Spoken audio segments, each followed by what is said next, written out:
ਕਮਣ ਕਮਣ ਥਿਤ ਕਮਣ ਵਾਰ ਕਮਣ ਸਿਰਤੀ ਮਾਹੁ ਕਮਣ ਜੇਤਵਾ ਆਕਾਰ। ਵਾਹਿਗੁਰੂ ਜੀ ਕਾ ਖਾਲਸਾ ਵਾਹਿਗੁਰੂ ਜੀ ਕੀ ਫਤਿਹ। ਪਰਮ ਸਤਿਕਾਰਯੋਗ ਗੁਰੂ ਕੀ ਸਾਜੀ ਨਵਾਜੀ ਗੁਰੂ ਸਰੂਪ ਗੁਰੂ ਖਾਲਸਾ ਸਾਧ ਸੰਗਤ ਜੀਓ, ਸਤਿਗੁਰਾਂ ਦੇ ਪਵਿੱਤਰ ਦਰਬਾਰ ਦੀਆਂ ਹਾਜ਼ਰੀਆਂ ਭਰ ਰਹੇ ਹੋ। ਬੜੇ ਹੀ ਪ੍ਰੇਮ ਨਾਲ ਅੰਮ੍ਰਿਤਮਈ ਗੁਰਬਾਣੀ ਸ੍ਰੀ ਆਸਾ ਜੀ ਦੀ ਵਾਰ ਦਾ ਸ਼ਬਦ ਕੀਰਤਨ ਸਰਵਣ ਕੀਤਾ ਹੈ। ਕਾਲਯੁਗ ਮੈਂ ਕੀਰਤਨ ਪ੍ਰਧਾਨਾ, ਗੁਰਮੁਖ ਜਪੀਐ ਲਾਏ ਧਿਆਨਾ। ਕਾਲਯੁਗ ਦੇ ਸਮੇਂ ਅੰਦਰ ਗੁਰੂ ਕੀ ਬਾਣੀ ਦਾ ਕੀਰਤਨ ਕਰਨਾ, ਪਰਮੇਸ਼ਰ ਦੀ ਉਸਤਤ ਕਰਨੀ, ਵਾਹਿਗੁਰੂ ਦਾ ਨਾਮ ਜਪਣਾ, ਵਾਹੋ ਵਾਹੋ ਕਹਿ ਕੇ ਵਡਿਆਈ ਕਰਨੀ, ਇਹੀ ਮੁਕਤੀ ਦਾ ਕਲਿਆਣ ਦਾ ਸਾਧਨ ਮੰਨਿਆ ਗਿਆ ਹੈ। ਬਾਕੀ ਸਾਰੇ ਅਵੰਤਰ ਸਾਧਨ ਹਨ। ਮੁੱਖ ਸਾਧਨ ਪ੍ਰਭੂ ਦੀ ਸਿਫਤ ਹੈ, ਕਿਉਂਕਿ ਸਿਫਤ ਕਰਕੇ ਉਸ ਵਾਹਿਗੁਰੂ ਪਰਮੇਸ਼ਰ ਦੇ ਸਰੂਪ ਦੀ ਪ੍ਰਾਪਤੀ, ਉਸ ਗੁਣੀ ਨਿਧਾਨ ਪ੍ਰਭੂ ਦੇ ਦਰਸ਼ਨ ਹੋਣ ਦਾ ਸਤਿਗੁਰੂ ਮਹਾਰਾਜ ਸਾਹਿਬ ਜੀ ਨੇ ਉਪਦੇਸ਼ ਦਿੱਤਾ ਹੈ। ਜਿਸ ਨੂੰ ਬਖਸ਼ੇ ਸਿਫਤ ਸਲਾਹ ਨਾਨਕ ਪਾਤਸ਼ਾਹੀ ਪਾਤਸ਼ਾਹ। ਜਿਨ੍ਹਾਂ ਨੂੰ ਵਾਹਿਗੁਰੂ ਨੇ ਆਪਣੀ ਉਸਤਤ ਵਡਿਆਈ ਸਿਫਤ ਕਰਨ ਦਾ ਬਲ ਬਖਸ਼ਿਆ, ਸੋ ਪੁਰਸ਼ ਸ੍ਰਿਸ਼ਟੀ ਦੇ ਵੱਡੇ ਬਾਦਸ਼ਾਹ ਬਣ ਗਏ ਹਨ, ਰਾਜੇ ਬਣ ਗਏ ਹਨ, ਮਹਾਰਾਜੇ ਬਣ ਗਏ ਹਨ। ਸੋ ਬੜੇ ਹੀ ਪ੍ਰੇਮ ਨਾਲ ਗੁਰਬਾਣੀ ਦਾ ਕੀਰਤਨ ਆਪ ਜੀ ਨੇ ਸਰਵਣ ਕੀਤਾ ਹੈ। ਹੁਣ ਸਤਿਗੁਰੂ ਜੀ ਦੀ ਲੜੀਵਾਰ ਕਥਾ ਜੋ ਸਤਿਗੁਰੂ ਗ੍ਰੰਥ ਸਾਹਿਬ ਜੀ ਦੀ ਚੱਲ ਰਹੀ ਹੈ, ਜਪਜੀ ਸਾਹਿਬ ਜੀ ਦੀ ਵਿਚਾਰ ਜਿਵੇਂ ਮਹਾਰਾਜ ਸਾਹਿਬ ਜੀ ਕਰਾਈ ਜਾਂਦੇ ਹੈ। ਕਿਉਂਕਿ ਸਾਧ ਸੰਗਤ ਜੀ, ਗੁਰਬਾਣੀ ਜਿਨ੍ਹਾਂ ਮੰਡਲਾਂ ਵਿੱਚ ਜਾ ਕੇ ਗੁਰੂ ਸਾਹਿਬ ਉਚਾਰਨ ਕੀਤੀ ਹੈ, ਉਹਨਾਂ ਮੰਡਲਾਂ 'ਚ ਅਸੀਂ ਪਹੁੰਚ ਨਹੀਂ ਸਕਦੇ। ਉਹ ਅਵਸਥਾ, ਉਹ ਅਨੁਭਵ ਸਾਡਾ ਨਹੀਂ ਬਣ ਸਕਦਾ। ਸਤਿਗੁਰੂ ਮਹਾਰਾਜ ਦੀ ਬਾਣੀ ਦਾ ਅੰਤ ਵੀ ਨਹੀਂ ਪੈ ਸਕਦਾ। ਬੇਅੰਤ ਬੇਅੰਤ ਬੇਅੰਤ ਕੋ ਕਰੰਤ ਪਾਠ ਵੇਖੀਐ। ਸਾਰੇ ਵੇਦ ਸ਼ਾਸਤਰੀ ਉਸ ਵਾਹਿਗੁਰੂ ਨੂੰ ਬੇਅੰਤ ਕਹਿੰਦੇ ਹਨ। ਉਸ ਦੀ ਉਸਤਤ ਵੀ ਬੇਅੰਤ ਹੈ। ਬਾਣੀ ਉਸ ਪ੍ਰਭੂ ਦੀ ਉਸਤਤ ਹੈ, ਬੇਅੰਤ ਹੀ ਹੈ। ਸੋ ਬੜੇ ਹੀ ਪ੍ਰੇਮ ਸਹਿਤ ਸਰਵਣ ਕਰੋ। ਸਤਿਗੁਰੂ ਨਾਨਕ ਦੇਵ ਸਾਹਿਬ ਜੀ ਦੱਸ ਰਹੇ ਹਨ ਕਿ ਪਰਮੇਸ਼ਰ ਕਲਿਆਣ ਸਰੂਪ ਆਪਣੀ ਮਾਇਆ ਦੁਆਰਾ ਸੰਸਾਰ ਦੀ ਸ੍ਰਿਸ਼ਟੀ ਦੀ ਰਚਨਾ ਕਰ ਰਿਹਾ ਹੈ। ਮਾਇਆ ਕਰਕੇ ਹੀ ਪ੍ਰਤੀਤ ਹੁੰਦਾ ਹੈ। ਸੋ ਇਹ ਬਚਨ ਬੜੇ ਹੀ ਡੂੰਘੇ ਹਨ। ਜੇ ਸੱਚਮੁੱਚ ਪੁੱਛੀਏ ਤਾਂ ਇਹਨਾਂ ਬਚਨਾਂ ਦੀ ਅਸੀਂ ਵਿਆਖਿਆ ਨਹੀਂ ਕਰ ਸਕਦੇ। ਪਰ ਜਿਵੇਂ ਗੁਰੂ ਘਰ ਦੀ ਮਰਜ਼ਾਦਾ ਹੈ,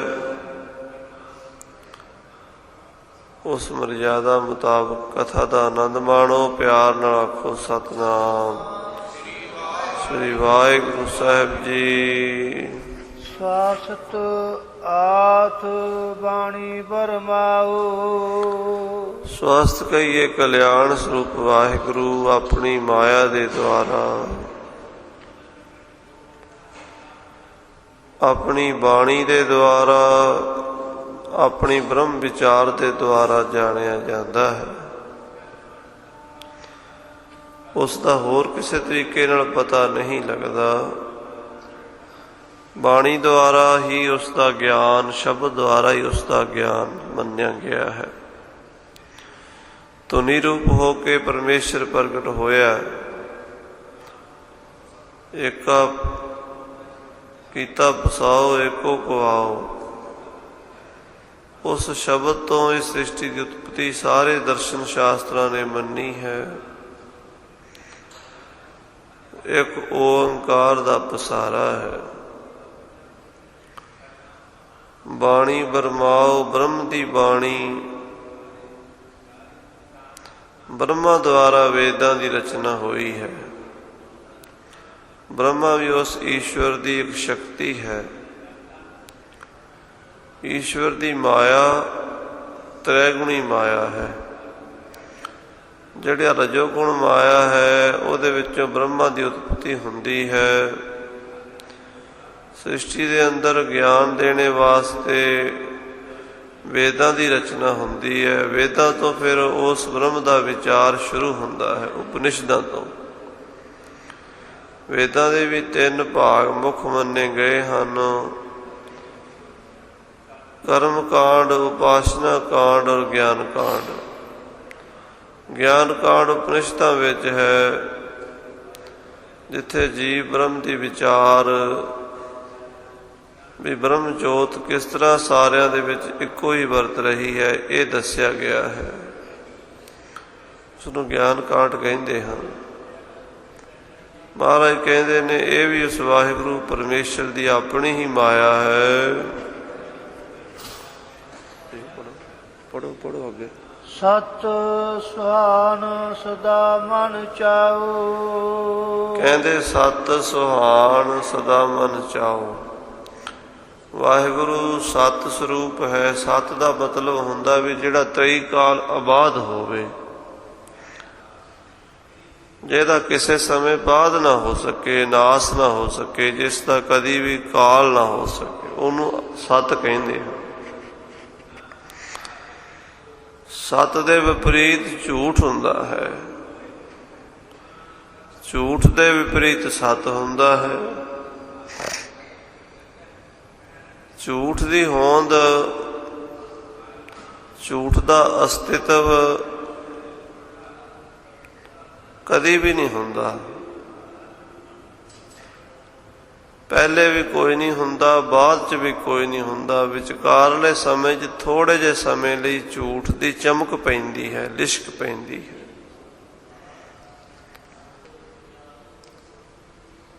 ਜਿਹੜੀ ਚੀਜ਼ ਪਹਿਲੇ ਨਾ ਹੋਵੇ, ਅਸੀਂ ਕਹਿੰਦੇ ਹਾਂ ਇਹ ਝੂਠ ਹੈ, ਤੂੰ ਕੋਲੋਂ ਬਣਾਈ ਹੈ। ਜਿਹੜੀ ਚੀਜ਼ ਬਿਨਸ ਜਾਵੇ ਉਹਨੂੰ ਵੀ ਕਹਿੰਦੇ ਹਾਂ ਇਹ ਝੂਠੀ ਸੀ, ਬਿਨਸ ਗਈ ਹੈ। ਪਰ ਵਾਹਿਗੁਰੂ ਪਰਮੇਸ਼ਰ ਦੀ ਹਸਤੀ ਸੱਚੀ ਹਸਤੀ ਹੈ। ਪਹਿਲੇ ਵੀ ਸੀ, ਹੁਣ ਵੀ ਹੈ, ਅੱਗੇ ਵੀ ਹੋਵੇਗੀ। ਆਦਿ ਸੱਚ, ਜੁਗਾਦ ਸੱਚ, ਹੈ ਭੀ ਸੱਚ, ਨਾਨਕ ਹੋਸੀ ਭੀ ਸੱਚ। ਤ੍ਰਈ ਕਾਲ ਆਬਾਦ ਦਾ ਇਹੀ ਮਤਲਬ ਹੈ ਵੀ ਤਿੰਨੇ ਕਾਲ, ਭੂਤ ਕਾਲ, ਵਰਤਮਾਨ ਕਾਲ ਤੇ ਭਵਿੱਖ ਕਾਲ ਵਿਖੇ ਉਸ ਸਤ ਸਰੂਪ ਦਾ ਨਾਸ ਨਹੀਂ ਹੋਇਆ, ਨਾ ਹੋਵੇਗਾ। ਸੁਹਾਣ ਦਾ ਮਤਲਬ ਹੁੰਦਾ ਹੈ ਸੁੰਦਰ ਸਰੂਪ, ਚੇਤਨ ਸਰੂਪ। ਵਾਹਿਗੁਰੂ ਦਾ ਚੇਤਨ ਸਰੂਪ ਵੀ ਹੈ। ਸਾਧ ਸੰਗਤ ਜੀ, ਕਿਵੇਂ ਆਪਾਂ ਜਿੰਨੇ ਵੀ ਜੀਵ, ਪਸ਼ੂ, ਪੰਛੀ, ਜੜ ਚੇਤਨ ਪਸਾਰਾ ਹੈ ਸੰਸਾਰ ਦਾ, ਵਿੱਚ ਵਾਹਿਗੁਰੂ ਦੀ ਸੱਤਾ ਹੈ। ਜੇਕਰ ਵਿੱਚ ਵਾਹਿਗੁਰੂ ਦੀ ਸੱਤਾ ਨਾ ਹੋਵੇ, ਆਪਾਂ ਵੀ ਜੜ ਹੀ ਹਾਂ। ਤੂੰ ਨਾ ਤੁਰ ਸਕਦੇ ਹਾਂ, ਨਾ ਬੋਲ ਸਕਦੇ ਹਾਂ, ਨਾ ਸੁਣ ਸਕਦੇ ਹਾਂ, ਨਾ ਵੇਖ ਸਕਦੇ ਹਾਂ। ਉਹ ਵਾਹਿਗੁਰੂ ਸਦ ਸੁਣਦਾ, ਸਦ ਵੇਖਦਾ, ਸਰਬ ਰਿਹਾ ਭਰਪੂਰ, ਸਦਾ ਹੀ ਸਾਰਿਆਂ ਦੀਆਂ ਗੱਲਾਂ ਸੁਣਦਾ ਹੈ, ਸਾਰਿਆਂ ਦੇ ਕੰਮ ਵੇਖਦਾ ਹੈ, ਸਾਰਿਆਂ ਦੇ ਵਿੱਚ ਭਰਪੂਰ ਹੈ। ਇਸ ਕਰਕੇ ਸੋਭਨੀਕ ਸੁਹਾਣ ਚੇਤਨ ਸਰੂਪ ਹੈ। ਸਦਾ ਮਨ ਚਾਓ। ਵਾਹਿਗੁਰੂ ਆਨੰਦ ਸਰੂਪ ਵੀ ਹੈ। ਚਾਹ ਦੇ ਸਹਿਤ 3 ਗੁਣ ਦੱਸੇ ਗਏ: ਸਦਾ ਸੱਚ ਦਾ ਆਨੰਦ, ਸਤਰੰਗ ਪ੍ਰਣਾਸੀ, ਕਰੀ ਮੁਲਕ ਨਿੰਦਾ, ਸਮਸਤੁਲ ਨਿਵਾਸੀ। ਜਿਹੜਾ ਸੱਚਦਾਨੰਦ ਸ਼ਬਦ ਆਉਂਦਾ ਹੈ, ਇਹਦਾ ਮਤਲਬ ਸਤ ਚੇਤਨ ਆਨੰਦ। ਪਰਮਾਤਮਾ ਸਤ ਹੈ, ਉਸ ਤੋਂ ਵਿਪਰੀਤ ਸਭ ਝੂਠ ਹੈ। ਪਰਮਾਤਮਾ ਚੇਤਨ ਹੈ, ਉਸ ਤੋਂ ਵਿਪਰੀਤ ਸਭ ਜੜ ਹੈ। ਪਰਮਾਤਮਾ ਆਨੰਦ ਹੈ, ਉਸ ਤੋਂ ਵਿਪਰੀਤ ਸਭ ਦੁੱਖ ਹੈ। ਇਸ ਸੰਸਾਰ ਦੇ ਵਿੱਚ ਆਨੰਦ ਸਰੂਪ ਕੇਵਲ ਆਤਮਾ ਹੀ ਹੈ, ਪਰਮਾਤਮਾ ਹੀ ਹੈ। ਬਾਕੀ ਸਾਰਾ ਕੁਝ ਦੁੱਖ ਰੂਪ ਹੀ ਹੈ। ਸਾਧ ਸੰਗਤ ਜੀ, ਸਰੀਰ ਵੀ ਦੁੱਖ ਰੂਪ ਹੈ, ਪਰਿਵਾਰ ਵੀ ਦੁੱਖ ਰੂਪ ਹੈ, ਵਿਸ਼ਿਆਂ ਦੇ ਭੋਗ ਵੀ ਦੁੱਖ ਰੂਪ ਹੀ ਹਨ। ਖਾਣਾ ਪੀਣਾ, ਕੋਈ ਵੀ ਪਦਾਰਥ ਹੈ, ਕੋਈ ਵੀ ਸੁੱਖ ਹੈ ਦੁਨੀਆ ਦਾ, ਉਹ ਦੁੱਖ ਰੂਪ ਹੈ।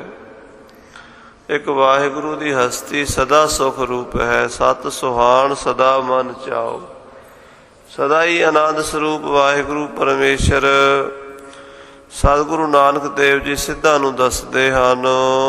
ਕਵਣ ਸਵੇਲਾ ਵਕਤ ਕਵਣ, ਕਵਣ ਥਿਤ ਕਵਣ ਵਾਰ। ਸਾਧ ਸੰਗਤ ਜੀ, ਜੋ ਸਾਡਾ ਸਿਧਾਂਤ ਹੈ ਉਹਦੇ ਮੁਤਾਬਕ ਇਹ ਸ੍ਰਿਸ਼ਟੀ ਦੀ ਰਚਨਾ ਕਦੀ ਵੀ ਨਹੀਂ ਹੋਈ ਤੇ ਕਦੀ ਵੀ ਇਹਦਾ ਵਿਨਾਸ਼ ਨਹੀਂ ਹੁੰਦਾ। ਆਖੋ ਸਤਿਨਾਮ ਸ੍ਰੀ ਵਾਹਿਗੁਰੂ।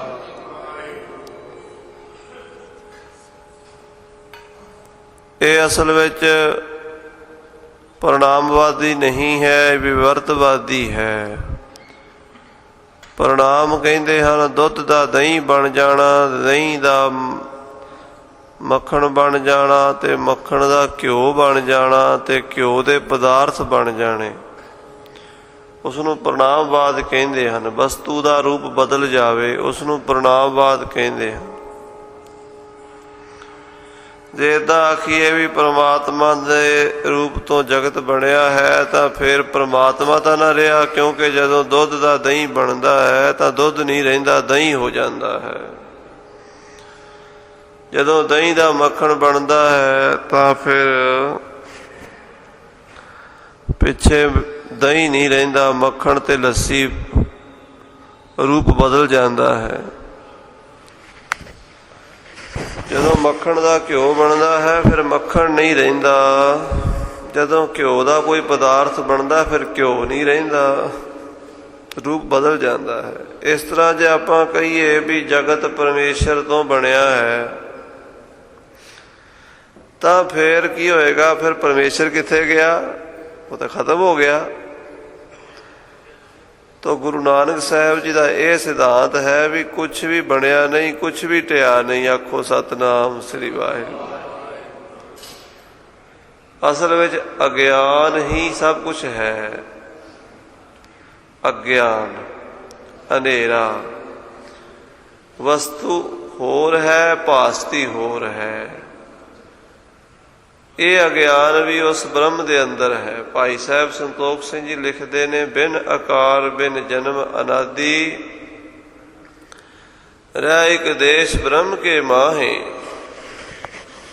ਨਾਮ ਅਗਿਆਨ ਲਏ ਖਟ ਸੰਗਿਆ, ਇੱਕ ਵਿਆਪਕ ਚੇਤਨ ਵਿੱਚ ਵਤਾਹੇ।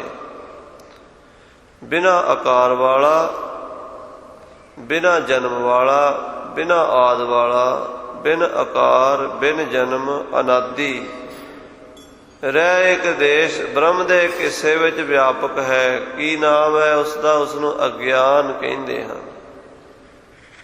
ਨਮੋ ਅੰਧਕਾਰੇ ਨਮੋ ਤੇਜ ਤੇਜੇ। ਉਹ ਜਿਹੜਾ ਅੰਧਕਾਰ ਹੈ, ਅਗਿਆਨ ਹੈ, ਉਹ ਵੀ ਆਤਮਾ ਦੇ ਵਿੱਚ ਹੀ ਨਾਲ ਨਾਲ ਚਲਿਆ ਹੁੰਦਾ ਹੈ।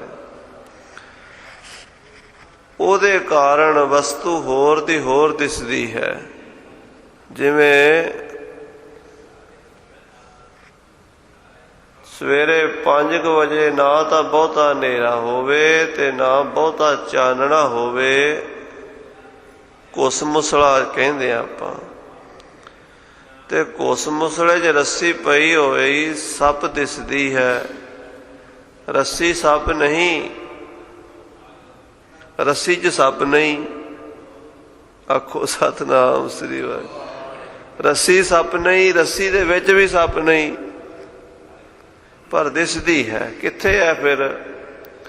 ਜਿਹੜਾ ਆਤਮਾ ਦੇ ਅੰਦਰ ਹਨੇਰਾ ਹੈ ਨਾ, ਉਹਦੇ ਕਰਕੇ ਰੱਸੀ ਸੱਪ ਦਿਸ ਰਹੀ ਹੈ। ਆਪੇ ਹੀ ਉਪਜਦਾ ਹੈ ਸਭ, ਆਪੇ ਹੀ ਜਦੋਂ ਪ੍ਰਕਾਸ਼ ਹੁੰਦਾ ਤੇ ਉਹ ਬਿਨਸ ਜਾਂਦਾ। ਜਿੰਨਾ ਚਿਰ ਤੁਸੀਂ ਚਾਨਣਾ ਨਹੀਂ ਕਰਦੇ, ਟਾਰਚ ਜਾਂ ਕੋਈ ਮੋਮਬੱਤੀ ਜਾਂ ਕੋਈ ਦੀਵਾ ਬਾਲ ਕੇ ਨਹੀਂ ਦੇਖਦੇ, ਉਹਨਾਂ ਚਿਰ ਸੱਪ ਹੀ ਦਿਸੇਗਾ।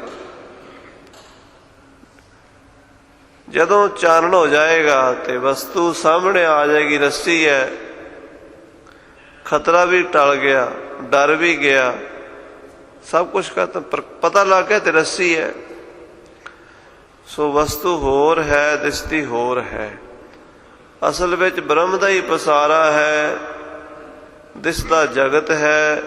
ਉਹ ਜਗਤ ਨੂੰ ਕਹਿੰਦੇ ਨੇ ਕਦੋਂ ਬਣਿਆ ਸੀ, ਦੱਸੋ ਜੀ ਕਦੋਂ ਬਣਿਆ ਸੀ? ਉਹਨਾਂ ਨੂੰ ਪੁੱਛੀਏ ਵੀ ਰੱਸੀ 'ਚ ਸੱਪ ਕਦੋਂ ਬਣਿਆ ਸੀ? ਆਖੋ ਸਤਿਨਾਮ। ਰੱਸੀ 'ਚ ਸੱਪ ਕਦੋਂ ਬਣਿਆ ਸੀ? ਕਹਿੰਦੇ ਜਦੋਂ ਅਗਿਆਨ ਸੀ। ਜਦੋਂ ਅਗਿਆਨ ਸੀ ਉਦੋਂ ਰੱਸੀ 'ਚ ਸੱਪ ਬਣਿਆ ਸੀ। ਬਣਿਆ ਵੀ ਕੋਈ ਨਹੀਂ, ਢਿਆ ਵੀ ਕੋਈ ਨਹੀਂ। ਆਖੋ ਸਤਿਨਾਮ। ਬਸ ਇਹੀ ਗੱਲ ਹੈ ਜਿਹੜੀ ਗੁਰੂ ਸਾਹਿਬ ਜੀ ਨੂੰ ਸਿੱਧ ਪੁੱਛ ਬੈਠੇ ਨੇ। ਮਹਾਰਾਜ ਘੇਰ ਲੈਂਦੇ ਅੱਗੋਂ ਦੀ। ਉਹ ਕਹਿੰਦੇ ਭਾਈ ਅਸਲ ਵਿੱਚ ਅਗਿਆਨ ਦਾ ਹੀ ਪਸਾਰਾ ਹੈ। ਵੱਡੇ ਮਹਾਂਪੁਰਸ਼ ਗਿਆਨੀ ਗੁਰਬਚਨ ਸਿੰਘ ਜੀ ਭਿੰਡਰਾਂਵਾਲੇ ਤੇ ਉਹਨਾਂ ਤੋਂ ਵੱਡੇ ਭਾਈ ਸਾਹਿਬ ਭਾਈ ਸੰਤੋਖ ਸਿੰਘ ਜੀ, ਜਿਨ੍ਹਾਂ ਨੇ ਸੂਰਜ ਪ੍ਰਕਾਸ਼ ਵੀ ਲਿਖਿਆ ਹੈ ਤੇ ਹੋਰ ਵੀ ਬੜੇ ਮਹਾਨ ਗ੍ਰੰਥਾਂ ਦੀ ਰਚਨਾ ਕੀਤੀ ਹੈ। ਉਹਨਾਂ ਨੇ ਜੋ ਜਪਜੀ ਸਾਹਿਬ ਜੀ ਦੇ ਟੀਕੇ ਲਿਖੇ ਹਨ ਵੱਡਿਆਂ ਨੇ, ਉਹਨਾਂ ਵਿੱਚ ਬੜੇ ਡੂੰਘੇ ਡੂੰਘੇ ਅਰਥ ਮਹਾਂਪੁਰਸ਼ਾਂ ਨੇ ਪ੍ਰਗਟ ਕੀਤੇ ਹਨ। ਉਹਨਾਂ ਅਰਥਾਂ ਨੂੰ ਜੇ ਅਨੁਭਵ ਕੀਤਾ ਜਾਵੇ, ਸਾਡੇ ਅੰਦਰ ਦਾ ਅਗਿਆਨ ਦੂਰ ਹੋ ਜਾਵੇ, ਤਾਂ ਸ੍ਰੀ ਜਪਜੀ ਸਾਹਿਬ ਜੀ ਦੀ ਥੋੜ੍ਹੀ ਸਮਝ ਪੈਂਦੀ ਹੈ। ਉਹਨਾਂ ਮਹਾਂਪੁਰਸ਼ਾਂ ਦੀ ਕਿਰਪਾ ਸਦਕਾ ਆਪਾਂ ਅਰਥ ਕਰੀਏ ਜੋ ਸਤਿਗੁਰੂ ਨਾਨਕ ਸਾਹਿਬ ਜੀ ਸਿੱਧਾਂ ਨੂੰ ਦੱਸ ਰਹੇ ਨੇ। ਹਾਂਜੀ, ਦੁਬਾਰਾ ਪੜ੍ਹੋ। ਕਵਣ ਸਵੇਲਾ ਵਕਤ ਕਵਣ, ਕਵਣ ਥਿਤ ਕਵਣ ਵਾਰ। ਉਹ ਕਹਿੰਦੇ ਅਗਿਆਨ ਜਿਹੜਾ ਹੈ ਸੰਸਾਰ ਨੂੰ ਰਚਦਾ ਹੈ, ਤਾਂ ਕਦੋਂ ਰਚਦਾ ਹੈ, ਕਿਹੜੇ ਸਮੇਂ? ਕਵਣ ਸਵੇਲਾ, ਉਹ ਵੇਲਾ ਦੱਸੋ, ਟਾਈਮ ਦੱਸੋ। ਵਕਤ ਆਪਾਂ ਵੇਲਾ ਕਹਿ ਦਿੰਦੇ ਹਾਂ, ਮੁਸਲਮਾਨ ਵਕਤ ਕਹਿ ਦਿੰਦੇ ਨੇ। ਗੁਰੂ ਸਾਹਿਬ ਹਿੰਦੂ ਮੁਸਲਮਾਨ ਸਾਂਝਾ ਉਪਦੇਸ਼ ਦੇ ਰਹੇ ਨਾ, ਕਿਉਂਕਿ ਦੋ ਤਰ੍ਹਾਂ ਦੇ ਨਾਲ ਉਸ ਵੇਲੇ ਹਿੰਦੂਆਂ ਦੀ ਫਿਲਾਸਫੀ ਤੇ ਮੁਸਲਮਾਨਾਂ ਦੀ ਸੰਸਾਰ ਦੇ ਬਾਰੇ ਚੱਲ ਰਹੀ ਸੀ। ਮੁਸਲਮਾਨ ਆਪਣੇ ਤਰੀਕੇ ਨਾਲ ਦੁਨੀਆ ਦੀ ਰਚਨਾ ਦੱਸ ਰਹੇ ਸੀ, ਹਿੰਦੂ ਆਪਣੇ ਤਰੀਕੇ ਨਾਲ ਦੱਸ ਰਹੇ ਸੀ। ਗੁਰੂ ਸਾਹਿਬ ਜੀ ਮਹਾਰਾਜ ਨੇ ਦੋਵਾਂ ਦਾ, ਕਿਉਂਕਿ ਸਾਸਨ ਜਿਹੜੀ ਬਾਣੀ ਹੈ ਨਾ, ਬਾਣੀ ਹਰ ਅਵਸਥਾ ਦੇ ਬੰਦੇ ਨੂੰ ਉਪਦੇਸ਼ ਦਿੰਦੀ ਹੈ। ਜਿਹੜੀ ਅਵਸਥਾ 'ਚ ਕੋਈ ਖੜਾ ਹੈ, ਉੱਥੇ ਉਹਨੂੰ ਉਸੇ ਤਰ੍ਹਾਂ ਹੀ ਉਪਦੇਸ਼ ਦੇ ਕੇ ਉਹਦਾ ਸ਼ੰਕਾ ਨਿਵਰਤ ਕਰ ਦੇਣਾ, ਉੱਥੇ ਉਹਨੂੰ ਉਹਦੀ ਤਸੱਲੀ ਕਰਾ ਦੇਣੀ ਹੈ। ਮਹਾਰਾਜ ਕਹਿੰਦੇ ਹੈ, ਸਿੱਧਾ ਨੇ ਪੁੱਛ ਲਿਆ, ਮਹਾਰਾਜ ਜੀ ਵਕਤ ਕਿਹੜਾ ਸੀ, ਵੇਲਾ ਕਿਹੜਾ ਸੀ, ਕਵਣ ਥਿਤੀ ਕਿਹੜੀ ਸੀ? ਕਿਉਂਕਿ 15 ਤਿਥੀਆਂ ਹੁੰਦੀਆਂ ਨੇ, 15 ਤਿਥੀ ਤੈ 7 ਵਾਰ, ਮਾਂ ਰੁੱਤੀ ਆਵੇ ਵਾਰ ਵਾਰ। ਮੱਸਿਆ ਤੋਂ ਅਗਲੇ ਦਿਨ ਏਕਮ ਸ਼ੁਰੂ ਹੋ ਜਾਂਦੀ ਹੈ, ਪੂਰਨਮਾਸ਼ੀ ਤੱਕ 15 ਥਿਤਾਂ ਹੁੰਦੀਆਂ ਨੇ। ਏਕਮ, ਦੂਜ, ਤੀਜ, ਚੌਥ, ਪੰਚਮੀ, ਛਠੀ, ਸਪਤਮੀ, ਅਸ਼ਟਮੀ, ਨੌਵੀਂ, ਦਸਵੀਂ, ਇਕਾਦਸ਼ੀ, ਦੁਆਦਸ਼ੀ, ਤਰੋਦਸ਼ੀ, ਚੌਦਸ ਤੇ 15 ਮੱਸਿਆ ਪੂਰਨਮਾਸ਼ੀ। ਮਹਾਰਾਜ ਉਹ ਏਕਮ ਸੀ, ਦੂਜ ਸੀ, ਤੀਜ ਸੀ, ਮੱਸਿਆ ਸੀ, ਪੂਰਨਮਾਸ਼ੀ ਸੀ, ਕੀ ਸੀ? ਅਸ਼ਟਮੀ ਸੀਗੇ, ਨੌਵੀਂ ਸੀ, ਇਕਾਦਸ਼ੀ ਸੀਗੇ, ਦੁਆਦਸ਼ੀ ਸੀ। ਜਿਸ ਦਿਨ ਧਰਤੀ ਬਣੀ ਹੈ, ਥਿਤ ਕਮਣਵਾਰ, ਸੋਮਵਾਰ ਸੀ, ਮੰਗਲਵਾਰ ਸੀ, ਬੁੱਧਵਾਰ ਸੀ, ਉਸ ਦਿਨ ਵੀਰਵਾਰ ਸੀ ਜਾਂ ਸ਼ੁੱਕਰ ਸੀ ਜਾਂ ਸ਼ਨੀ ਸੀ ਜਾਂ ਐਤਵਾਰ ਸੀ? ਦੱਸੋ ਕਿਰਪਾ ਕਰ, ਕਿਹੜੇ ਦਿਨ ਸ੍ਰਿਸ਼ਟੀ ਬਣੀ ਹੈ? ਸਤਿਗੁਰੂ ਗਰੀਬ ਨਿਵਾਜ ਸਾਹਿਬ ਜੀ ਨੂੰ ਸਿੱਧ ਪੁੱਛ ਰਹੇ। ਪਹਿਲਾ ਅਰਥ ਜਿਹੜਾ ਸਧਾਰਨ ਜਗਿਆਸੂ ਦੀ ਅਵਸਥਾ ਦਾ ਹੈ, ਮਹਾਰਾਜ ਕਿਰਪਾ ਕਰਕੇ ਦੱਸੋ ਕਮਣ ਸਵੇਲਾ, ਵੇਲਾ ਕਿਹੜਾ ਸੀ, ਵਕਤ ਕਿਹੜਾ ਸੀ? ਕਿਉਂਕਿ 5 ਵਕਤ ਮੰਨੇ ਜਾਂਦੇ ਨਮਾਜ਼ ਦੇ, ਮੁਸਲਮਾਨ ਵਕਤ ਬੋਲਦੇ ਆ, ਪੰਜਾਬੀ 'ਚ ਵਕਤ ਕਹਿ ਦਿੰਦੇ ਆਪਾਂ। ਗੁਰੂ ਸਾਹਿਬ ਨੇ ਵਕਤ ਪੰਜਾਬੀ 'ਚ, ਪਿਓਰ ਪੰਜਾਬੀ 'ਚ ਵਰਤਿਆ ਵਕਤ। ਕਹਿੰਦੇ ਵਕਤ ਕਿਹੜਾ ਸੀ, ਸਥਿਤੀ ਕਿਹੜੀ ਸੀ, ਤੇ ਵਾਰ ਕਿਹੜਾ ਸੀਗਾ?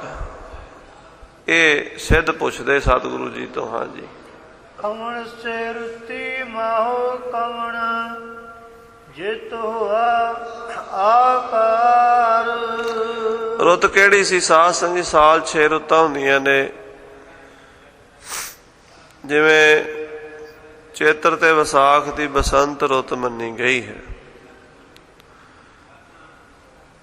ਜੇਠ ਤੇ ਹਾੜ ਦੀ ਗਰੀਖਮ ਰੁੱਤ ਗਰਮੀ ਦੀ ਰੁੱਤ ਮੰਨੀ ਗਈ ਹੈ, ਸਾਵਣ ਤੇ ਭਾਦਰੋਂ ਦੀ ਪਾਵਸ ਵਰਖਾ ਰੁੱਤ ਮੰਨੀ ਗਈ ਹੈ, ਅੱਸੂ ਤੇ ਕੱਤਕ ਦੀ ਸ਼ਰਦ ਰੁੱਤ ਮੰਨੀ ਗਈ ਹੈ, ਮੱਘਰ ਪੋਹ ਦੀ ਹਿਮ ਰੁੱਤ ਮੰਨੀ ਗਈ ਹੈ, ਤੇ ਮਾਘ ਫੱਗਣ ਦੀ ਸ਼ਿਸ਼ਰ ਰੁੱਤ ਪਤਝੜ ਦੀ ਰੁੱਤ ਮੰਨੀ ਗਈ ਹੈ। 6 ਰੁੱਤਾਂ ਨੇ।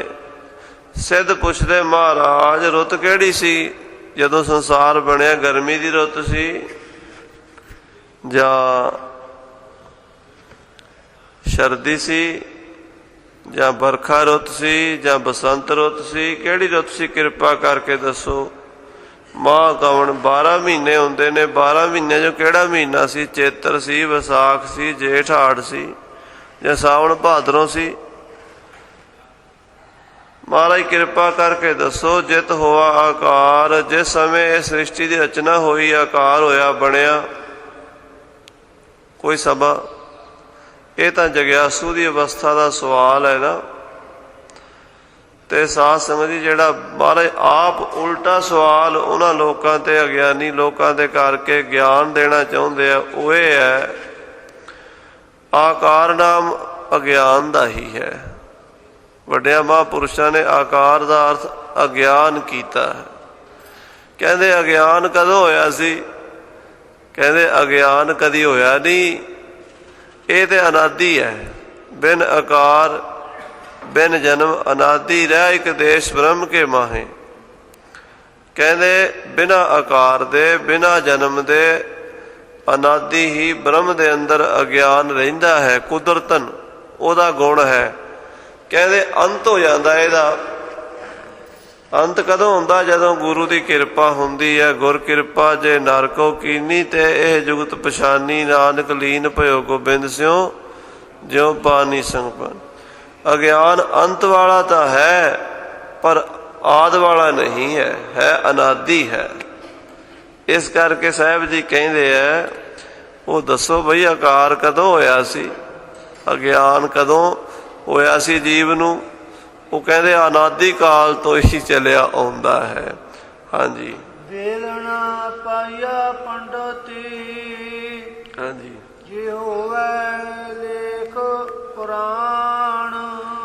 ਕਹਿੰਦੇ ਪੁਰਾਣ ਲਿਖਿਆ ਗਿਆ, ਇਤਿਹਾਸ ਲਿਖਿਆ ਗਿਆ ਹਿੰਦੁਸਤਾਨ ਦੇ ਰਾਜਿਆਂ, ਮਹਾਰਾਜਿਆਂ, ਰਿਸ਼ੀਆਂ, ਮੁਨੀਆਂ, ਅਵਤਾਰਾਂ ਦਾ ਪੁਰਾਣਾਂ ਦੇ ਵਿੱਚ। ਪੰਡਤਾਂ ਨੇ 18 ਪੁਰਾਣ ਲਿਖ ਦਿੱਤੇ, ਪਰ ਉਹਨਾਂ ਕੋਲੋਂ ਕਿਸੇ ਕੋਲੋਂ ਵੀ ਉਹ ਵੇਲਾ ਲਿਖਿਆ ਨਹੀਂ ਗਿਆ ਜਦੋਂ ਇਹ ਸ੍ਰਿਸ਼ਟੀ ਦੀ ਰਚਨਾ ਹੋਈ ਹੈ। ਜਗਿਆਸੂ ਦੀ ਅਵਸਥਾ ਦੇ ਅਰਥ ਹਨ ਵੀ ਸ੍ਰਿਸ਼ਟੀ ਦੀ ਰਚਨਾ ਕਦੋਂ ਹੋਈ ਹੈ। ਪੰਡਤ ਵੀ ਵੇਲੇ ਨੂੰ ਪਾ ਨਹੀਂ ਸਕੇ, ਵੇਲ ਨਾ ਪਾਇਆ ਪੰਡਤੀ ਜੇ ਹੋਵੇ ਲੇਖ ਪੁਰਾਣ। 18 ਪੁਰਾਣ ਲਿਖੇ ਗਏ, ਪਰ ਸ੍ਰਿਸ਼ਟੀ ਕਿਹੜੇ ਦਿਨ, ਕਿਹੜੇ ਵਾਰ, ਕਿਹੜੀ ਤਿਥੀ ਨੂੰ ਰਚੀ ਗਈ ਹੈ, ਕਿਹੜੇ ਸਮੇਂ ਰਚੀ ਗਈ ਹੈ, ਇਸ ਗੱਲ ਦਾ ਵੇਰਵਾ ਕੋਈ ਨਹੀਂ ਦੱਸ ਸਕਿਆ। ਭਗਤ ਨਾ ਪਾਇਓ ਕਾਦੀਆ, ਜੇ ਲਿਖਣ ਲੇਖ ਕੁਰਾਨ। ਦੂਜੇ ਪਾਸੇ ਕਾਜ਼ੀਆਂ ਨੇ ਕੁਰਾਨਾਂ ਲਿਖੀਆਂ ਹਨ। ਕੁਰਾਨ ਸ਼ਰੀਫ ਦੇ ਵਿੱਚ ਜਾਂ ਹੋਰ ਉਸ ਦੀ ਵਿਆਖਿਆ ਦੇ ਵਿੱਚ ਬੜੇ ਬੜੇ ਗ੍ਰੰਥ ਲਿਖੇ ਗਏ ਹਨ। ਇਸਲਾਮੀ ਫਲਸਫੇ ਨੂੰ ਪ੍ਰਚਾਰਨ ਵਾਲੇ ਕਾਜ਼ੀਆਂ ਨੇ ਵੀ ਉਸ ਸਮੇਂ ਨੂੰ, ਉਸ ਵਕਤ ਨੂੰ ਨਹੀਂ ਲੱਭਿਆ ਜਦੋਂ ਇਹ ਸ੍ਰਿਸ਼ਟੀ ਦਾ ਆਕਾਰ ਬਣਿਆ ਹੈ। ਵਕਤ ਨਾ ਪਾਇਓ ਕਾਦੀਆਂ, ਕਾਜੀ ਵੀ ਨਹੀਂ ਜਾਣ ਸਕੇ ਵੀ ਕਦੋਂ ਇਹ ਸ੍ਰਿਸ਼ਟੀ ਬਣੀ ਹੈ। ਉਸ ਦਿਨ ਕਿਹੜਾ ਮਹੀਨਾ ਸੀ, ਰਮਜ਼ਾਨ ਦਾ ਮਹੀਨਾ ਸੀ ਜਾਂ ਕੋਈ ਹੋਰ ਮਹੀਨਾ ਸੀ, ਜਾਂ ਵਾਰ ਕਿਹੜਾ ਸੀ। ਜਿਵੇਂ ਆਪਾਂ 7 ਵਾਰ ਮੰਨਦੇ ਆ ਉਹ ਵੀ ਮਨਾਉਂਦੇ ਆ, ਅੱਜ ਜੁਮੇ ਦਾ ਰੋਜ਼ ਹੈ, ਅੱਜ ਫਲਾਣਾ ਰੋਜ਼ ਹੈ, ਇੱਦਾਂ ਉਹਨਾਂ ਦੀ ਬੋਲੀ ਵੀ ਹੈ। ਇਹ ਫਲਾਣਾ ਵਕਤ ਹੈ, ਮਹਾਰਾਜ ਕਹਿੰਦੇ ਉਹ ਵੀ ਨਹੀਂ ਦੱਸ ਸਕੇ। ਹਿਜਰੀ ਸੰਮਤ ਵੀ ਉਹਨਾਂ ਦਾ ਚੱਲਦਾ, ਉਹ ਸੰਮਤ ਵੀ ਨਹੀਂ ਦੱਸ ਸਕੇ, ਮਹੀਨਾ ਵੀ ਨਹੀਂ ਦੱਸ ਸਕੇ, ਰੁੱਤ ਵੀ ਨਹੀਂ ਦੱਸ ਸਕੇ ਕੁਰਾਨ ਸ਼ਰੀਫ ਦੀ ਵਿਆਖਿਆ ਕਰਨ ਵਾਲੇ। ਇਹ ਜਗਿਆਸੂ ਦੀ ਅਵਸਥਾ ਦੇ ਅਰਥ। ਬ੍ਰਹਮ ਗਿਆਨੀ ਦੀ ਅਵਸਥਾ ਦੇ ਅਰਥ ਇਹ ਹਨ, ਜਦੋਂ ਅਗਿਆਨ ਦੀ ਉਤਪਤੀ ਹੁੰਦੀ ਹੈ ਉਹਦਾ ਕੋਈ ਮੁੱਢ ਹੈ ਹੀ, ਉਤਪਤੀ ਹੁੰਦੀ ਹੀ ਨਹੀਂ। ਇਸ ਕਰਕੇ ਕਹਿੰਦੇ ਉਹਨੂੰ ਕੋਈ ਜਾਣ ਵੀ ਨਹੀਂ ਸਕਿਆ, ਉਹ ਮੁੱਢ ਤੋਂ ਹੀ ਅਨਾਦਿ ਹੀ ਚੱਲਿਆ ਹੁੰਦਾ ਹੈ। ਤੇ ਉਹ ਨਾ ਪੰਡਤਾਂ ਨੂੰ ਸਮਝ ਆਇਆ ਹੈ, ਨਾ ਕਾਜ਼ੀਆਂ ਨੂੰ ਸਮਝ ਆਇਆ ਹੈ। ਚਿਤਵਾਰ ਨਾ ਜੋਗੀ ਜਾਣੈ, ਰੁੱਤ ਬਹੁ ਨਾ ਕੋਈ। ਸਥਿਤੀ ਕਿਹੜੀ ਹੈ, ਵਾਰ ਕਿਹੜਾ, ਨਾ ਜੋਗੀਆਂ ਨੂੰ ਪਤਾ ਹੈ, ਨਾ ਸਿੱਧਾਂ ਨੂੰ ਪਤਾ ਹੈ। ਰੁੱਤ ਮਾਹ ਨਾ ਕੋਈ, ਨਾ ਰੁੱਤੀ ਦਾ ਪਤਾ ਹੈ, ਨਾ ਮਹੀਨੇ ਦਾ ਪਤਾ ਹੈ। ਕਿਸੇ ਨੂੰ ਵੀ ਨਹੀਂ ਪਤਾ ਕਿਹੜਾ ਸਮਾਂ ਸੀ। ਹਾਂਜੀ। ਜਾ ਕਰਤਾ ਸ੍ਰਿਸ਼ਟੀ ਕੋ ਸਾਜੇ, ਆਪੇ ਜਾਣੈ ਸੋਈ। ਜਾ ਕਰਤਾ ਸਿਰਠੀ, ਸਿਰਠੀ ਪਾਠ ਹੈ। ਸਿਰਠੀ ਦਾ ਮਤਲਬ ਸ੍ਰਿਸ਼ਟੀ ਹੁੰਦਾ ਹੈ। ਕਹਿੰਦੇ ਜਿਹੜਾ ਕਰਤਾ ਸ੍ਰਿਸ਼ਟੀ ਨੂੰ ਸਾਜਣ ਵਾਲਾ ਹੈ ਉਹ ਆਪੇ ਹੀ ਜਾਣਦਾ ਹੈ ਵੀ ਕਦੋਂ ਰਚਨਾ ਹੋਈ, ਕਿਵੇਂ ਹੋਈ, ਦੂਸਰਾ ਨਹੀਂ ਕੋਈ ਜਾਣ ਸਕਦਾ। ਥਿਤਵਾਰ ਨਾ ਜੋਗੀ ਜਾਣੈ, ਜਿਹੜਾ ਪਰਮੇਸ਼ਰ ਨਾਲ ਜੋਗੀ ਜੁੜਿਆ ਹੋਇਆ ਹੈ। ਆਖੋ ਸਤਿਨਾਮ ਸ੍ਰੀ ਵਾਹਿਗੁਰੂ।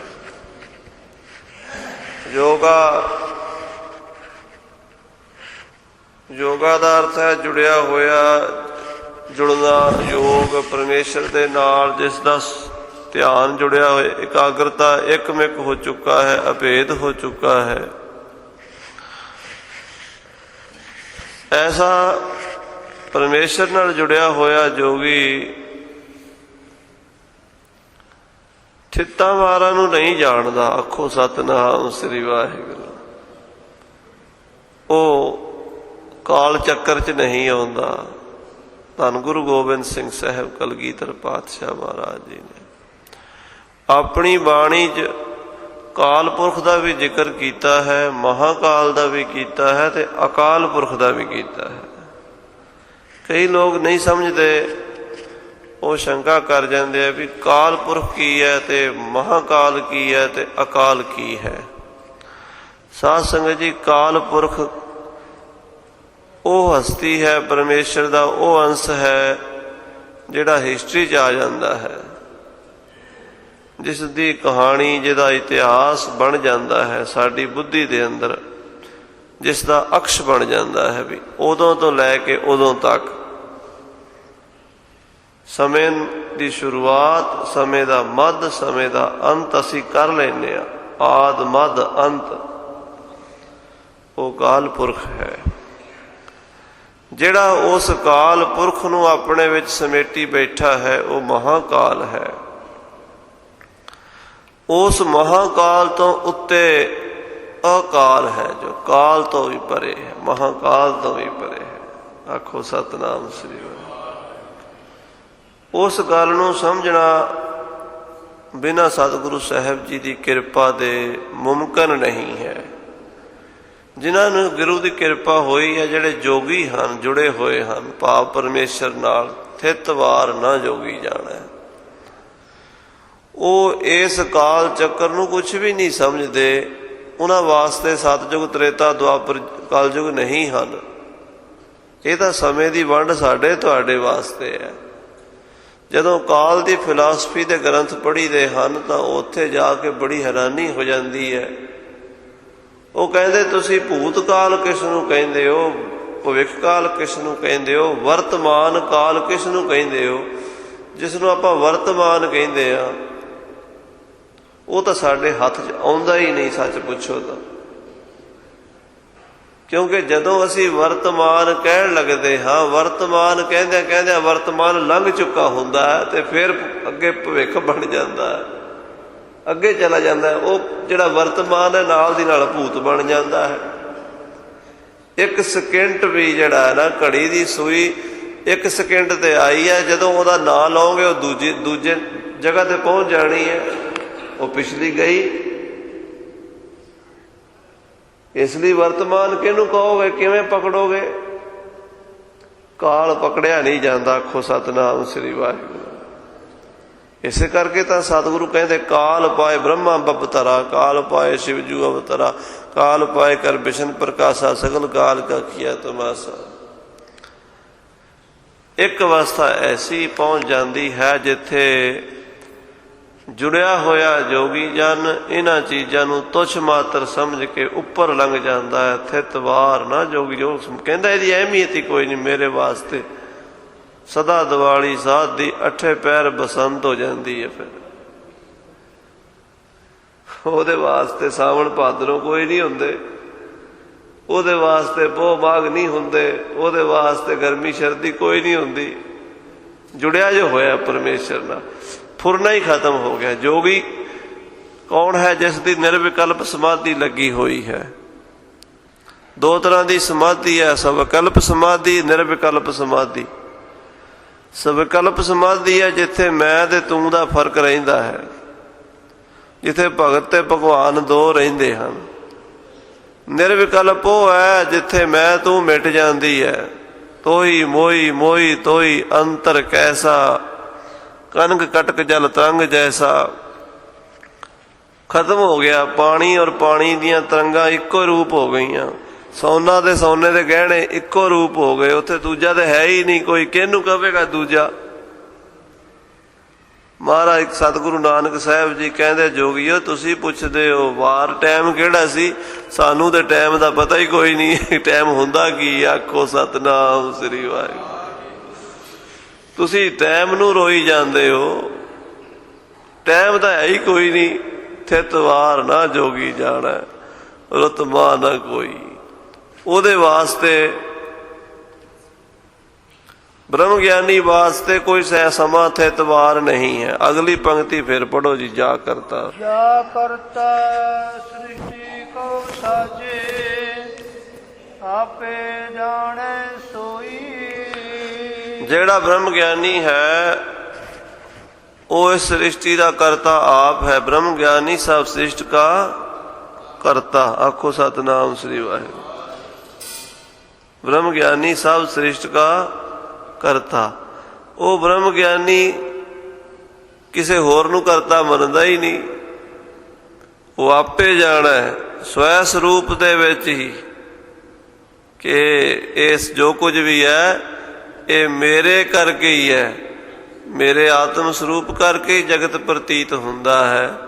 ਜੇ ਮੇਰਾ ਆਤਮ ਸਰੂਪ ਨਾ ਹੋਵੇ ਇਹ ਜਗਤ ਪ੍ਰਤੀਤ ਹੀ ਨਾ ਹੋਵੇ, ਕਿਉਂਕਿ ਆਤਮਾ ਤੋਂ ਬਿਨਾਂ ਕਿਸੇ ਚੀਜ਼ ਦੀ ਵੀ ਅਨੁਭੂਤੀ ਨਹੀਂ ਹੋ ਸਕਦੀ। ਆਖੋ ਸਤਿਨਾਮ ਸ੍ਰੀ ਵਾਹਿਗੁਰੂ। ਆਤਮਾ ਤੋਂ ਬਿਨਾਂ ਤਾਂ ਸਰੀਰ ਮੁਰਦਾ ਹੀ ਹੈ ਨਾ, ਕਿਸ ਚੀਜ਼ ਨੂੰ ਮਹਿਸੂਸ ਕਰੇਗਾ? ਮੁਰਦੇ ਨੇ ਕਦੀ ਕੋਈ ਚੀਜ਼ ਮਹਿਸੂਸ ਕੀਤੀ ਹੈ? ਨਹੀਂ। ਇਹ ਅਰਥ ਵੱਡਿਆਂ ਮਹਾਂਪੁਰਸ਼ਾਂ ਨੇ ਅਨੁਭਵ ਦੇ ਵਿੱਚ ਜਿਹੜੇ ਬ੍ਰਹਮ ਗਿਆਨੀ ਉਹਨਾਂ ਵਾਸਤੇ ਕੀਤੇ ਹਨ। ਪਹਿਲੇ ਜਿਹੜੇ ਅਰਥ ਨੇ ਉਹ ਜਗਿਆਸੂ ਵਾਸਤੇ ਕੀਤੇ ਹਨ। ਕਹਿੰਦੇ ਜਾ ਕਰਤਾ ਵਾਹਿਗੁਰੂ ਪਰਮੇਸ਼ਰ ਨੂੰ ਤੁਸੀਂ ਕਹਿੰਦੇ ਹੋ ਨਾ, ਸ੍ਰਿਸ਼ਟੀ ਕੋ ਸਾਜਣ ਵਾਲਾ। ਕਹਿੰਦੇ ਉਹ ਬ੍ਰਹਮ ਗਿਆਨੀ ਜਿਹੜਾ ਜੋਗੀ ਜੁੜਿਆ ਹੋਇਆ, ਉਹ ਜੋ ਥਿੱਤਾ ਵਾਰਾਂ ਨੂੰ ਸਮੇਂ ਨੂੰ ਨਹੀਂ ਪਛਾਣਦਾ, ਬਲਕਿ ਆਪਣੇ ਸਰੂਪ ਦੇ ਵਿੱਚੋਂ ਹੀ ਸਾਰਾ ਸੰਸਾਰ ਪੈਦਾ ਹੋਇਆ ਜਾਣਦਾ ਹੈ। ਉਹ ਕਹਿੰਦਾ ਮੇਰੇ ਵਿੱਚੋਂ ਹੀ ਅਗਿਆਨ ਦੇ ਕਾਰਨ ਇਹ ਜਗਤ ਪ੍ਰਤੀਤ ਹੋ ਰਿਹਾ ਹੈ। ਵਾਸਤਵ ਵਿੱਚ ਕੁਛ ਵੀ ਨਹੀਂ ਹੈ। ਆ ਮੇਰਾ ਸਰੂਪ ਹੀ ਸੱਚਾ ਹੈ, ਬਾਕੀ ਸਭ ਕੁਛ ਇਹਦੇ ਵਿੱਚ ਕਲਪਤ ਹੈ। ਹਾਂਜੀ। ਕਿਵ ਕਰ ਆਖਾ ਕਿਵ ਸਲਾਹੀ, ਕਿਉ ਵਰਨੀ ਕਿਵ ਜਾਣਾ।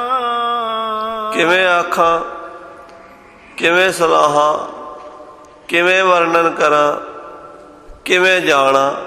ਕਿਉਂਕਿ ਜਾਣੀਏ ਉਸ ਚੀਜ਼ ਨੂੰ ਜਿਹੜਾ ਆਪਣੇ ਤੋਂ ਭਿੰਨ ਹੋਵੇ। ਆਪਣੇ ਤੋਂ ਭਿੰਨ ਕੋਈ ਹੈ ਹੀ ਨਹੀਂ, ਜਾਣੀਏ ਕਿਸ ਨੂੰ, ਆਖੋ ਸਤਿਨਾਮ ਸ੍ਰੀ ਵਾਹਿਗੁਰੂ। ਹਾਂਜੀ। ਨਾਨਕ ਆਖਣ ਸਭ ਕੋ ਆਖੈ, ਇਕ ਦੂ ਇਕ ਸਿਆਣਾ। ਮਹਾਰਾਜ ਕਹਿੰਦੇ ਆਖਣ ਨੂੰ ਸਾਰੇ ਆਖੀ ਜਾਂਦੇ ਆ, ਇੱਕ ਤੋਂ ਇੱਕ ਸਿਆਣੇ ਬਣੇ ਹੋਏ ਨੇ ਸ੍ਰਿਸ਼ਟੀ ਦੇ ਵਿੱਚ। ਸਾਰੇ ਹੀ ਸਾਂਖ ਸ਼ਾਸਤਰ ਵਾਲੇ ਆਪਣੇ ਤਰੀਕੇ ਨਾਲ ਆਖੀ ਜਾਂਦੇ ਨੇ, ਵਿਸ਼ੇਸ਼ਕ ਵਾਲੇ ਆਪਣੇ ਤਰੀਕੇ ਨਾਲ ਆਖੀ ਜਾਂਦੇ ਨੇ, ਨਿਆਏ ਵਾਲੇ ਆਪਣੇ ਤਰੀਕੇ ਨਾਲ ਕਥਨ ਕਰੀ ਜਾਂਦੇ ਨੇ। ਪਤੰਜਲੀ ਦਾ ਯੋਗ ਸ਼ਾਸਤਰ ਆਪਣੇ ਤਰੀਕੇ ਨਾਲ ਵਰਣਨ ਕਰੀ ਜਾਂਦਾ ਹੈ, ਮੁਸਲਮਾਨਾਂ ਦੀ ਫਿਲਾਸਫੀ ਆਪਣੇ ਤਰੀਕੇ ਨਾਲ, ਈਸਾਈ ਆਪਣੇ ਤਰੀਕੇ ਨਾਲ, ਜੈਨੀ ਆਪਣੇ ਤੇ ਬੋਧੀ ਆਪਣੇ ਤਰੀਕੇ ਨਾਲ ਵਰਣਨ ਕਰੀ ਜਾਂਦੇ। ਇੱਕ ਤੋਂ ਇੱਕ ਸਿਆਣਾ, ਸਿਆਣੇ ਤੋਂ ਸਿਆਣੇ, ਚੜ੍ਹਦੇ ਤੋਂ ਚੜ੍ਹਦੇ ਵਿਦਵਾਨ ਬੈਠੇ ਨੇ। ਪਰ ਆਤਮਾ ਦੇ ਵਿੱਚ ਜਾ ਕੇ ਜਦੋਂ ਕੋਈ ਟੁੱਬੀ ਲਾਉਂਦਾ ਹੈ, ਉੱਥੇ ਕੁਛ ਵੀ ਕਹਿਣ ਦੀ ਗੁੰਜਾਇਸ਼ ਨਹੀਂ ਰਹਿ ਜਾਂਦੀ। ਆਖੋ ਸਤਿਨਾਮ ਸ੍ਰੀ ਵਾਹਿਗੁਰੂ। ਕਿਵ ਘਰ ਆਖਾਂ ਕਿਵ ਸਾਲਾਹੀ, ਕਿਉਂ ਵਰਨੀ ਕਿਵ ਜਾਣਾ। ਹਾਂਜੀ, ਫਿਰ ਪੜੋ। ਵੱਡਾ ਸਾਹਿਬ ਵੱਡੀ ਨਾਈ, ਕੀਤਾ ਜਾ ਕਾ ਹੋਵੈ। ਉਹ ਪਰਮੇਸ਼ਰ ਬੜਾ ਵੱਡਾ ਸਾਹਿਬ ਹੈ, ਵੱਡਾ ਮਾਲਕ ਹੈ। ਵੱਡੀ ਨਾਈ, ਉਹਦੀ ਤਾਕਤ, ਉਹਦੀ ਸ਼ਕਤੀ, ਉਹਦੇ ਨਾਮ ਦੀ ਤਾਕਤ ਬਹੁਤ ਵੱਡੀ ਹੈ। ਉਹਦਾ ਨਾਮ ਵੱਡਾ ਹੈ। ਵੱਡੇ ਦੀਆਂ ਵਡਿਆਈਆਂ ਵੱਡੀਆਂ ਹੁੰਦੀਆਂ ਨੇ, ਵੱਡੇ ਦੀਆਂ ਗੱਲਾਂ ਵੱਡੀਆਂ ਹੁੰਦੀਆਂ ਨੇ। ਕੀਤਾ ਜਾ ਕਾ ਹੋਵੇ, ਜਿਹਦਾ ਕੀਤਾ ਸਾਰਾ ਕੁਝ ਹੁੰਦਾ, ਜੋ ਚਾਹੇ ਕਰ ਸਕਦਾ ਹੈ। ਨਾਨਕ ਜੇ ਕੋ ਆਪੋ ਜਾਣੈ, ਅੱਗੇ ਗਿਆ ਨਾ ਸੋ ਹੈ। ਮਹਾਰਾਜ ਕਹਿੰਦੇ ਜੇ ਕੋਈ ਉਸ ਵੱਡੇ ਵਾਹਿਗੁਰੂ ਨੂੰ ਛੱਡ ਕੇ ਆਪਣੇ ਸਰੀਰ ਨੂੰ ਹੀ ਵੱਡਾ ਸਮਝ ਲਵੇ ਵੀ ਮੈਂ ਸਾਧ ਸੰਗਤ ਜੀ ਬ੍ਰਹਮ ਗਿਆਨੀ ਹੋਣਾ ਹੋਰ ਗੱਲ ਹੈ ਤੇ ਭਰਮ ਗਿਆਨੀ ਹੋਣਾ ਹੋਰ ਗੱਲ ਹੈ। ਕਈਆਂ ਨੂੰ ਭਰਮ ਹੀ ਪੈ ਜਾਂਦਾ। ਰਾਵਣ ਨੇ 4 ਵੇਦ ਪੜ੍ਹੇ, ਉਹਨੂੰ ਬ੍ਰਹਮ ਗਿਆਨ ਨਹੀਂ ਹੋਇਆ, ਉਹਨੂੰ ਭਰਮ ਗਿਆਨ ਹੋ ਗਿਆ ਸੀ। ਗੁਰੂ ਘਰ ਦੇ ਵਿੱਚ ਉਸ ਬਿਮਾਰੀ ਦਾ, ਜਿਵੇਂ ਕੋਈ ਸਾਧ ਸੰਗਤ ਜੀ ਦਵਾਈ ਬਣਾਈ ਜਾਂਦੀ ਹੈ ਨਾ, ਤੇ ਉਹ ਦਵਾਈ ਦੇ ਵਿੱਚੋਂ ਜੇ ਕੋਈ ਰਿਐਕਸ਼ਨ ਹੋਣ ਲੱਗ ਜਾਵੇ ਤੇ ਫਿਰ ਉਹਦਾ ਅਗਲੀ ਸੰਸ਼ੋਧਨ ਕੀਤਾ ਜਾਂਦਾ ਹੈ ਵੀ ਇਹ ਦਵਾਈ ਦੇ ਵਿੱਚ ਇਹ ਗਲਤ ਕਰਕੇ ਰਿਐਕਸ਼ਨ ਹੁੰਦਾ ਹੈ, ਇਹਨੂੰ ਠੀਕ ਕਰ ਲਓ, ਇਹ ਬਿਮਾਰੀ ਨਾ ਬਣਾਵੇ ਬਲਕਿ ਬਿਮਾਰੀ ਦਾ ਇਲਾਜ ਕਰੇ। ਜਿਹੜੇ ਵੇਦਾਂਤੀ ਖੁਸ਼ਕ ਬਿਰਤੀ ਵਾਲੇ ਸਨ, ਉਹਨਾਂ ਦੇ ਅੰਦਰ ਹੰਗਤਾ ਭਾਵ ਜ਼ਿਆਦਾ ਹੋ ਗਿਆ। ਮੈਂ ਹੀ ਬ੍ਰਹਮ ਹਾਂ, ਉਹ ਕੋਰੇ ਰਹਿ ਗਏ। ਬਹੁਤੇ, ਸਾਰਿਆਂ ਦੀ ਗੱਲ ਨਹੀਂ, ਬਹੁਤਿਆਂ ਦਾ ਇਹ ਹਾਲ ਵੇਖਿਆ। ਤਾਂ ਮਹਾਰਾਜ ਸੱਚੇ ਪਾਤਸ਼ਾਹ ਗਰੀਬ ਨਵਾਜ਼ ਜੀ ਨੇ ਮੁੱਖ ਵਿੱਚ ਭਗਤੀ ਪਾ ਦਿੱਤੀ। ਕਹਿੰਦੇ ਜਿਵੇਂ ਘਿਓ ਪੀਣਾ ਹੋਵੇ ਨਾ, ਵਿੱਚ ਮਿੱਠਾ ਪਾ ਲਓ, ਮਿਸ਼ਰੀ ਪਾ ਲਓ, ਤੇ ਉਹ ਨੁਕਸਾਨ ਨਹੀਂ ਕਰਦਾ। ਜੇ ਉੱਦਾਂ ਘਿਓ ਪੀਓਗੇ ਤੇ ਤੁਹਾਡੀ ਛਾਤੀ ਤੇ ਜੰਮ ਜਾਏਗਾ, ਜੇ ਮਿਸ਼ਰੀ ਪਾ ਕੇ ਪੀਓਗੇ ਤੇ ਉਹ ਹਜਮ ਹੋ ਜਾਏਗਾ। ਮਹਾਰਾਜ ਨੇ ਬ੍ਰਹਮ ਗਿਆਨ ਦੇ ਨਾਲ ਭਗਤੀ ਪਾ ਦਿੱਤੀ। ਭਗਤੀ ਕਰਕੇ ਉੱਥੇ ਪਹੁੰਚ ਜਾਣਾ, ਗੱਲ ਇੱਕੋ ਹੀ ਹੈ। ਪਰ ਰਾਹ ਜੁਗਤੀ ਬੜੀ ਵਧੀਆ ਕਰਤੀ। ਜਿਹੜਾ ਰੋਗ ਸੀਗਾ ਜਾਂ ਉਹ ਰਿਐਕਸ਼ਨ ਸੀ, ਉਹ ਖਤਮ ਕਰ ਦਿੱਤਾ। ਮਹਾਰਾਜ ਕਹਿੰਦੇ ਭਾਈ, ਜੇ ਕੋਈ ਆਪਣੇ ਸਰੀਰ ਦੀ ਹੰਗਤਾ ਨੂੰ ਲੈ ਕੇ ਵੀ ਮੈਂ ਬ੍ਰਹਮ ਹਾਂ, ਮੈਂ ਬ੍ਰਹਮ ਹਾਂ, ਆਪੋ ਜਾਣੈ, ਤਾਂ ਉਹ ਅੱਗੇ ਪਰਮੇਸ਼ਰ ਦੇ ਦਰ ਤੇ ਗਿਆ ਹੋਇਆ ਸੋਭਾ ਨਹੀਂ ਪਾਉਂਦਾ। ਉੱਥੇ ਦਾਸ ਭਾਵ ਨਾਲ ਹੀ ਰਹਿਣਾ ਹੈ, ਮੂੰਹ ਤੋਂ ਕਦੀ ਨਹੀਂ ਕਹਿਣਾ ਮੈਂ ਬ੍ਰਹਮ ਹਾਂ। ਇਹੀ ਗੱਲਾਂ ਨੇ ਜਿਹੜੀਆਂ ਗੁਰੂ ਨਾਨਕ ਸਾਹਿਬ ਜੀ ਦੀ ਬਾਣੀ ਦੀਆਂ ਵਿਸ਼ੇਸ਼ਤਾਈਆਂ ਹਨ ਬਾਕੀਆਂ ਨਾਲੋਂ। ਸੋ ਸਤਿਗੁਰੂ ਸਾਹਿਬ ਜੀ ਕਿਰਪਾ ਕਰਨ। ਇਹ ਵਿਸ਼ੇਸ਼ਤਾਈਆਂ ਜਦੋਂ ਗੁਰੂ ਨਾਨਕ ਸਾਹਿਬ ਜੀ ਜੋਤੀ ਜੋਤ ਸਮਾਉਣ ਲੱਗੇ ਸਨ ਨਾ, ਤਾਂ ਗੁਰੂ ਅੰਗਦ ਸਾਹਿਬ ਨੂੰ ਦੱਸੀ ਸੀ ਇਹ ਬਚਨ ਪੁਰਖਾ, ਆਪਣੇ ਆਪ ਨੂੰ ਪਰਮੇਸ਼ਰ ਦੀ ਜੋਤ ਕਰਕੇ ਜਾਣਨਾ ਹੈ, ਪਰ ਕਹਿਣਾ ਨਹੀਂ। ਕਹਿਣਾ ਇਹੀ ਹੈ ਕਿ ਮੈਂ ਪ੍ਰਭੂ ਦਾ ਦਾਸ ਹਾਂ, ਮੂੰਹ ਤੋਂ ਆਪਣੇ ਦਾਸ ਹੀ ਕਹਿਣਾ ਹੈ।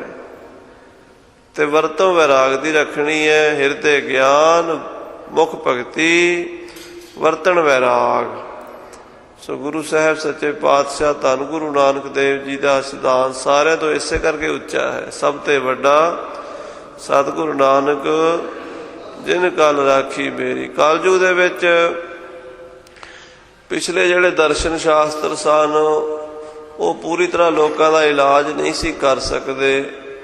ਗੁਰੂ ਨਾਨਕ ਸਾਹਿਬ ਜੀ ਨੇ ਉਹਨਾਂ ਸਾਰਿਆਂ ਦੇ ਵਿੱਚੋਂ ਜਿਹੜੇ ਚੰਗੇ ਸਿਧਾਂਤ ਸਨ ਗੁਰਮਤਿ ਅਨੁਸਾਰ ਕਰਕੇ ਜੀਵਾਂ ਦਾ ਭਲਾ ਕਰ ਦਿੱਤਾ ਹੈ।